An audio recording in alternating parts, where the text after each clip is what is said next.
Bom dia, ou boa tarde, ou boa noite, em especial para os estudantes do bacharelado em arqueologia da FURG.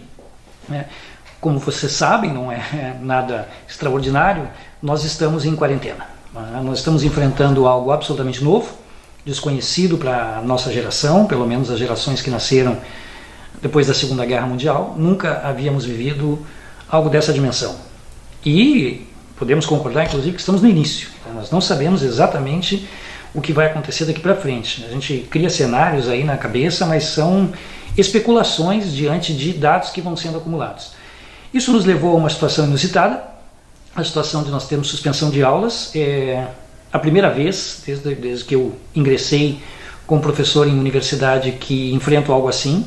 Acho que é a primeira vez para quase todos os meus colegas professores e professoras. Então, como eu disse anteriormente, já quando manifestei a primeira vez me dirigindo aos alunos e professores, a gente vai aprender ao longo da jornada. E uma das coisas que a gente vai ter que fazer, agora que nós temos aí possivelmente 2 meses inteiros pela frente de suspensão de aulas presenciais, a gente vai ter que aprender a se comunicar de outra forma, por sorte ou por azar, não sabemos ainda. Nós já vivemos aqui na era da informatização, e nós já estamos acostumados a usar todo tipo de plataforma. Nós usamos notebooks, telefones celulares, a televisão, as smart TVs, tudo isso a gente usa para receber informação, para passar mensagem, para conversar com as pessoas, em áudio, em vídeo, por texto. Então a gente tem a ferramenta já à mão, e o que a gente vai ter que resolver é o que nós vamos fazer com ela.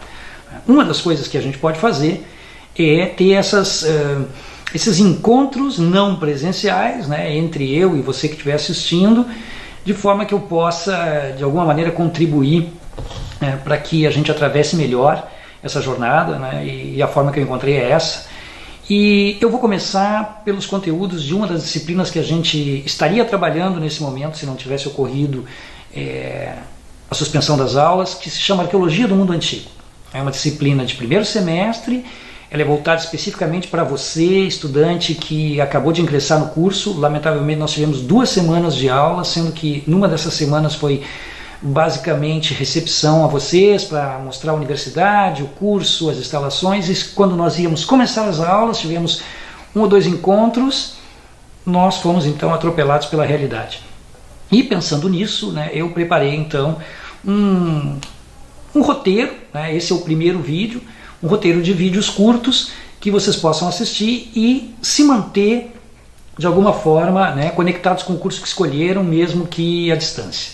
Essa disciplina Arqueologia do Mundo Antigo, eu vou dizer para vocês assim sem nenhuma parcimônia, ela é muito legal. Ela é uma disciplina bacana porque ela mexe exatamente com aquilo que você talvez trouxe dentro da cabeça quando veio para o curso de arqueologia. Ela mexe com a imagem da arqueologia, ela mexe com a história da arqueologia. E é claro que você já está imaginando, ou já está se imaginando, numa grande escavação, num lugar inóspito, cheio de ruínas, com alguns perigos, e aquela aventura toda, aquele clima. Bom, isso é só parte da história. A gente não vai necessariamente estar fazendo isso no mês que vem. Se isso acontecer, bom, será uma novidade muito grande. Aqui o que a gente vai fazer é conhecer um pouco a história da ciência que você escolheu para estudar, porque você escolheu uma ciência. Essa ciência chama-se arqueologia, e como todas as ciências ela tem uma história. E a história da nossa, ela é uma história interessante pelo seguinte: ela, além de ter todos os processos que as ciências tiveram ao longo do tempo, de descobertas, erros, acertos, acúmulo de conhecimento, testagens, e os sujeitos iam descobrindo uma coisa, aquela coisa levava a uma nova pergunta. Além de tudo isso que a arqueologia tem, ela tem também isso que algumas outras ciências têm, que é essa possibilidade de ter o contato com ambientes externos, vamos dizer assim. E é daí que vem muito a atração dos leigos, das pessoas que não são da área da arqueologia, pela área da arqueologia, porque tem essa coisa de o que acontece quando eles estão fazendo as suas descobertas. Você cria uma imagem na cabeça, assim como a gente tem uma imagem do cientista que está dentro do laboratório manipulando uma pipeta perigosíssima, porque se ele errar pode acontecer uma pandemia. Também outras ciências atuam de outra forma, não necessariamente sendo todas iguais. E a arqueologia tem esse diferencial, vamos dizer assim, né, que atrai as pessoas. O que a gente vai fazer aqui nessa disciplina? A gente vai tentar mostrar isso primeiro e depois desmontar. Então, antes de qualquer coisa, antes da gente começar, a primeira coisa importante que tem que ser dita é que tudo que eu disser daqui para frente está diretamente relacionado à cultura e ao pensamento ocidental. O que eu quero dizer com isso? Eu e você que está me vendo, provavelmente, a menos que você seja de um outro lugar que seja de uma cultura muito diferente da ocidental, e hoje com a internet é isso, se eu coloco esse vídeo aqui, ele pode ser visto até na Estação Internacional Espacial. Eu estou me dirigindo aos meus estudantes, né, e imagino que se nós estivéssemos em sala de aula eu estaria dizendo isso para vocês, que a menos que estivéssemos com algum árabe de nascimento e que tivesse vivido boa parte de sua vida na Península Arábica, com algum japonês de nascimento que tivesse vivido boa parte de sua vida no Japão, ou um indiano que tivesse vivido boa parte de sua vida na Índia e que estivesse aqui conosco hoje, a menos que nós tivéssemos essa situação, todos nós, acredito eu, compartilhamos então de um pacote cultural que nós chamamos de cultura ocidental. Isso tem que ficar muito claro desde o início, para a gente poder ter um entendimento de que para que lado eu pretendo ir com essa videoaula. Então nós somos parte de uma cultura, essa cultura é denominada num caráter muito amplo cultura ocidental, e ela tem uma série de elementos que a gente precisa ir já colocando aqui em ordem para a gente pensar. Bom, eu faço uns esquemas um pouco didáticos até eu diria, porque nós estamos numa situação excepcional, isso aqui é uma videoaula, né? Nós não estamos em aula, não temos um texto que precede essa apresentação. Então eu quero dizer para vocês que eu parto de um princípio muito prático de que a cultura ocidental tem dois pilares, né? Um pilar é um pilar que nós chamamos de judaico-cristão, né? De uma cultura judaico-cristã, que está diretamente ligado à ideia do monoteísmo, do Deus único, e tem uma grande influência do ponto de vista religioso e de aspectos morais do Ocidente como um todo. A nossa outra matriz, ela é greco-romana, né? Ela tem uma fundamentação na cultura grega e na cultura romana. E daí nós temos então uma outra variante que nos, de certa forma, nos condiciona, nos caracteriza no Ocidente, que é o nosso ordenamento jurídico, político, filosófico. Essas duas coisas juntas criam o que a gente poderia chamar de cosmovisão ocidental. O que é uma cosmovisão? De forma muito simples e rápida, é uma forma de ver, de ler e de entender o mundo. As culturas têm formas de ver, de ler e de entender o mundo completamente diferentes se formos colocar todas elas dentro de uma cesta e fazer comparações. São diferentes. Então a nossa não é nem melhor, nem pior, nem maior do que qualquer outra matriz cultural. A nossa tem uma forma histórica de ler o mundo, de ver o mundo, de entender o mundo e de explicar o mundo. Então nós temos por um lado essa tradição romana, que é uma tradição que está por trás da forma como o Ocidente elaborou política, por exemplo. Ali nós temos monarquia, república, império, todos esses modelos, né? Roma foi uma cultura, uma sociedade que passou por esses momentos e deixou, né, esse legado dessas experiências políticas, e temos, né, a matriz judaico-cristã, como eu disse antes, focada no monoteísmo, e dela deriva então uma ideia muito forte no Ocidente, que é a ideia da criação. A ideia de que o mundo, e tudo que existe nele e fora dele também, foi criado por um ser único, né? E a esse ser os ocidentais dão o nome de Deus. Esse nome, evidentemente, varia dentro dos idiomas. Nós aqui, né, dentro de uma língua neolatina, no português, utilizamos a palavra Deus, né? Depois nós vamos voltar a falar desse importante personagem dentro da cultura ocidental. Bom, dito isso, então, tudo que eu disser daqui para frente é dentro desse marco, é dentro do que o Ocidente construiu como ideias e de como nós podemos depois encontrar a arqueologia operando dentro dessa lógica e não fora dela. Por quê? Porque assim como todas as outras ciências que operam no mundo hoje, que são as ciências que estão em curso, biologia, física, química, matemática, história, filosofia, a arqueologia, a antropologia, a museologia, todas elas foram inventadas no Ocidente. Ainda que elas possam ter, em algum momento, acolhido ideias, conceitos de outras culturas que não a do Ocidente, a ciência, como você aí aprendeu que ela é lá na escola, é uma invenção dos ocidentais. Então nós já estamos aqui com o pé firme em cima de algo que é ocidental e que tem um princípio ocidental, uma forma de ver o mundo. E aqui entra um ponto muito importante, que vai depois desembocar lá na arqueologia, que é a área que você escolheu. O Ocidente tem uma forma de ver o tempo. Dentro dessa tradição do monoteísmo, nós temos uma forma de entender o tempo. É claro que ela não é uniforme, mas ela é uma forma de entender o tempo. Nós temos duas formas que se combinaram para nos dar uma ideia de tempo, e elas não são excludentes, ainda que possam parecer. Vou me referir à primeira, a ideia de um tempo divino. Essa ideia está relacionada ao monoteísmo, ao Deus único criador de tudo. Isso tem uma ideia de um princípio, esse princípio é a criação, e depois nós temos uma história que vai se desenrolando ao longo do tempo, que é uma história onde esse Deus criador faz intervenções pontuais entre os homens, entre a humanidade, e ele vai então revelando aos homens as suas intenções. Por isso que nós dizemos que o monoteísmo é uma religião revelada, né? Porque parte do princípio que este Deus faz revelações aos humanos. E vocês conhecem essa história de cabo a rabo, por mais que vocês não estejam sempre pensando nela ou lembrando nela. Vocês sabem muito bem, ela tem uma lógica. Essa lógica começa com a ideia da criação de Adão, o primeiro humano. Vou me referir aqui à história da humanidade, não vamos falar tanto da criação do mundo, etc. Adão, depois nós temos uma nova revelação que é para Noé, todos vocês lembram desse episódio bíblico. Depois você tem uma nova revelação que é para Moisés, depois você tem uma nova revelação importante que é a revelação através de Jesus, e depois você tem ainda mais uma revelação que é a revelação para Maomé, Muhammad, que vai dar origem ao Islã. Essas são só as principais, são só as que são centrais de uma narrativa. E essa narrativa, então, ela tem uma lógica que todos vocês conhecem. A história tem um início, quando Deus criou tudo.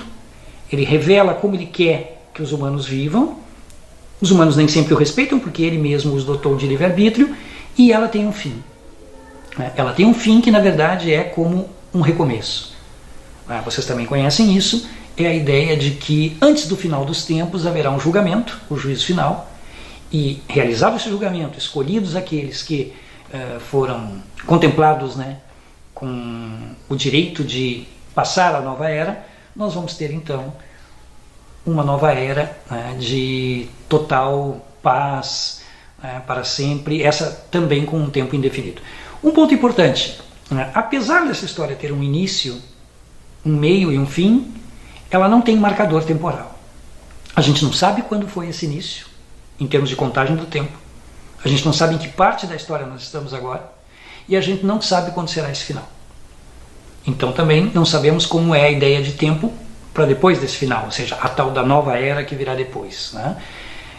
Onde está tudo isso? Bom, obviamente você sabe disso. Isso tudo está num conjunto de livros chamado Bíblia Sagrada, composto então por textos sagrados dos hebreus, que professavam a religião do judaísmo, e os textos do chamado Novo Testamento, que seriam então todos os acontecimentos com relação ao nascimento, vida, morte, ressurreição e pregação das ideias de Jesus.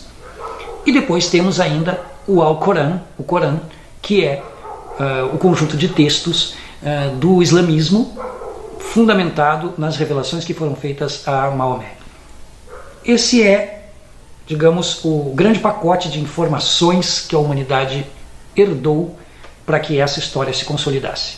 Essa então é a primeira linha que nós chamaríamos de um tempo divino.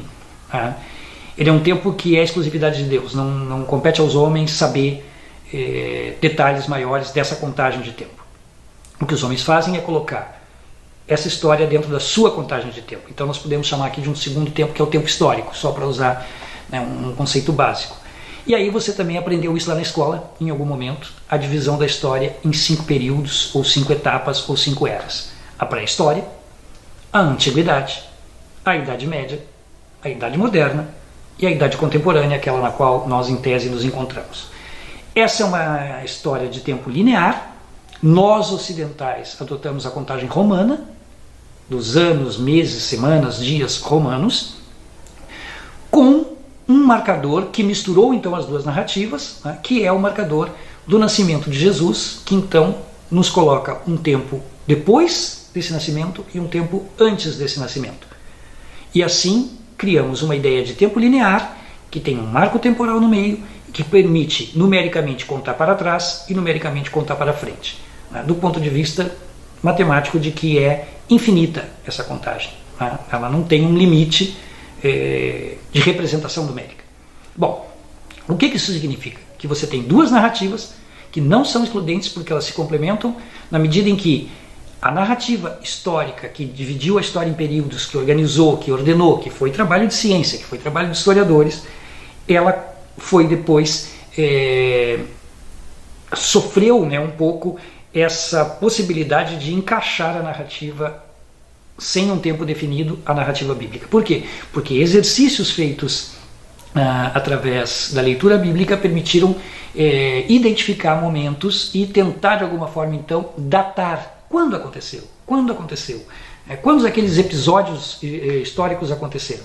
E aí é interessantíssimo porque se destaca uma figura que é o James Ussher. James Ussher era um bispo na Inglaterra, e ele fez um cálculo nos anos de 1600, baseado numa leitura e num estudo do texto bíblico, há quanto tempo a Terra e os homens existiam, há quanto tempo Deus tinha criado tudo, e ele chegou à conclusão de que tinha sido em torno de 4004 anos antes de Cristo. E ele inclusive chegou a um dia, 23 de outubro do ano de 4004 a.C. foi a criação. E um mês depois teria acontecido a expulsão de Adão do paraíso. Bom, o James Ussher deixou esse estudo, isso foi publicado num livro chamado Os Anais do Mundo, a origem do tempo e a continuação para o início do reino do imperador Vespasiano e a destruição e abolição total do templo e da comunidade dos judeus. Esse era o subtítulo desse grande livro, né, que foi publicado em 1650 com os cálculos e as ideias do James Ussher, né? E por muito tempo se trabalhou então com essa hipótese, né? Entre 4.000, 5.000, 5.500 anos, né, era o tempo que a Terra existia e que os seres humanos existiam. Bom, até o século XVII isso pode ter tido ainda alguma força, mas a partir do século XVIII isso começa a mudar. Nós vamos ver isso com mais calma, evidentemente, quando a gente retornar às nossas aulas presenciais, mas já trago o outro James, que a gente parece que tem aqui uma disputa entre James, né? James versus James, que é o James Hutton. O James Hutton é um dos pais da geologia moderna, da ciência da geologia, e ele foi um dos sujeitos que começou a pensar e dizer, olha, não, de fato, a Terra não é tão nova assim. E aí ele começou a fazer observações em campo, observando a formação de rochas e como elas se formavam por sedimentação, ou seja, por sedimentos que se acumulavam ao longo do tempo, ou elas se formavam por derrames basálticos, né, derrames de vulcões, e ele foi construindo a sua tese, que é a tese então de que a Terra era muito antiga, porque era um processo muito lento que havia formado o relevo que hoje, no tempo em que ele viveu, no século XIX, podia ser visto. Ele também é um dos pais da vulcanologia, do estudo dos vulcões, e quando o James Hutton apresentou suas ideias, na primeira metade do século XIX essas ideias estavam já entrando em voga, aí sim nós temos uma mudança de paradigma, que é a ideia então do tempo longo, de um tempo muito longo. E é a partir daí então que começa a se construir outras perguntas. Bom, se esse tempo é muito longo, é desde quando? E aí você vai ter a evolução de vários campos da ciência, como a biologia, a geologia, a física, a astrofísica, vários campos que vão estar tentando dar conta de responder essas perguntas. Então, há quanto tempo? O século XIX vai ser o século em que vai haver a explosão dessa discussão. Porque vamos fazer aqui um pequeno parêntese, um exercício para falar de século XIX. O século XIX ele tem uma espécie de sinônimo na cabeça dos ocidentais: progresso. A ideia de progresso. Se você lembrar do século XIX, você vai lembrar de locomotivas, os trens a vapor movidos a carvão, com as suas caldeiras funcionando, ganhando velocidade no deslocamento de cargas, de pessoas, de correspondências. Essa tecnologia do vapor também vai chegar aos barcos, que vão lentamente sendo substituídos, os velhos barcos à vela, né? Todos os tipos de embarcação à vela que existiam foram lentamente substituídos por navios a vapor no século XIX, e nós tínhamos então grandes navios a vapor e pequenos navios a vapor. Os pequenos foram muito importantes porque permitiram essa navegação que penetrava no continente africano, por exemplo, né, para explorar e expropriar, na verdade, riquezas. Logo nós vamos chegar nesse ponto também, né? Então você tem essa tecnologia nova modificando a velocidade com que as coisas aconteciam. Você tem a iluminação, né? A iluminação, primeiro a iluminação a carvão, a gás, e lá para o final do século a iluminação elétrica. Então isso também provoca uma mudança na mentalidade das pessoas, porque parece que está se indo num caminho inexorável de que tudo que o ser humano inventa reverte em grandes ganhos para a humanidade, né? É então o apogeu do mundo das fábricas, essas fábricas também com as suas máquinas movidas a vapor, né? Então você vai ter essa paisagem que muda por todos os países da Europa, né, cobertos de fábricas com as suas chaminés, né, porque há fábricas funcionando quase que 24 horas por dia, produzindo tudo aquilo que vai se colocando num mercado que vai se ampliando e ficando cada vez maior, né? Também no campo das ciências você tem um avanço no século XIX com a astronomia, por exemplo, né, e a exploração, o descobrimento de planetas do sistema solar no século XIX, que praticamente o sistema solar será todo ele conhecido, o nosso sistema solar, né, até o Plutão, que depois pode-se falar sobre isso, né, ele foi considerado planeta, depois caiu em outra categoria, mas não vem ao caso aqui. O fato é que, né, os planetas que você conhece do sistema solar vai se completar o seu conhecimento, a sua identificação e a sua denominação no século XIX. Isso são avanços da astronomia também. Por quê? Porque novos mecanismos foram inventados, novas máquinas foram inventadas, novos equipamentos foram inventados, e foi possível então dar saltos de conhecimento, né? Vocês imaginem agora o cidadão e a cidadã do século XIX na Europa, em países como a França, como a Inglaterra, a Alemanha e, consequentemente, também do outro lado do mar, nos Estados Unidos, e em menor medida, por questões históricas que nós vamos depois aprofundar, na América do Sul também, sob forte influência europeia. Vocês imaginem que vai se construindo uma ideia então de que há um topo a ser alcançado, há um topo de desenvolvimento a ser alcançado, que passa a ser o espelho, passa a ser o modelo europeu. Tanto na política, com as suas duas formas básicas que a Europa tem, que são as monarquias constitucionais e as repúblicas, quanto também na ideia de modo de vida. E vai então ganhando força um conceito, civilização. E vai se construindo no século XIX algo muito importante. O que uma civilização tem que ter? Que é para dizer o que uma coisa que não é uma civilização não tem. Basicamente há 5 elementos que os europeus vão, ao longo do século XIX, claro, isso é herança do século XVIII, do século XVII, mas no XIX isso vai ganhando substância.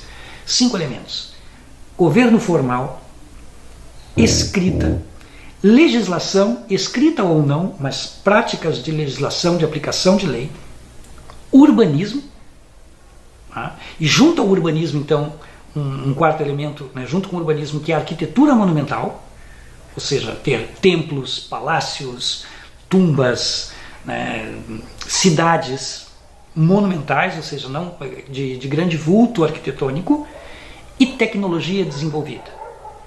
Esse quinto elemento, tecnologia desenvolvida, é sempre a partir da matriz europeia. Então, comparar, né, o que uma civilização tem e a europeia tem, em que patamar ela estaria, e aí então a outra ideia, o outro campo de ideias que ganhou força no século XIX, as etapas pelas quais a humanidade passaria, tendo como um topo a civilização e tendo como modelo a Europa. Esse é o pacote que você vai ter na cabeça dos homens do século XIX, das mulheres do século XIX na Europa, e esse é o modelo que vai se expandir, que é o modelo de que as civilizações têm características e elas podem ser conhecidas e encontradas. Então nós vamos terminando esse primeiro bloco pensando nisso. Qual a ideia de civilização que um europeu tem quando ele parte para tentar encontrar duas coisas: o seu passado, aquela história linear para trás, o que ele vai encontrar, o que ele vai buscar, e outros povos, não no passado, mas contemporâneos aos europeus. E os mecanismos vão operar de duas formas, sempre em busca do elemento de comparação, a civilização. Tem ou não tem? Tinha ou não tinha? Se tinha, como era? Se tinha e como era, como chegou até nós? Então é disso que nós vamos falar no nosso próximo encontro.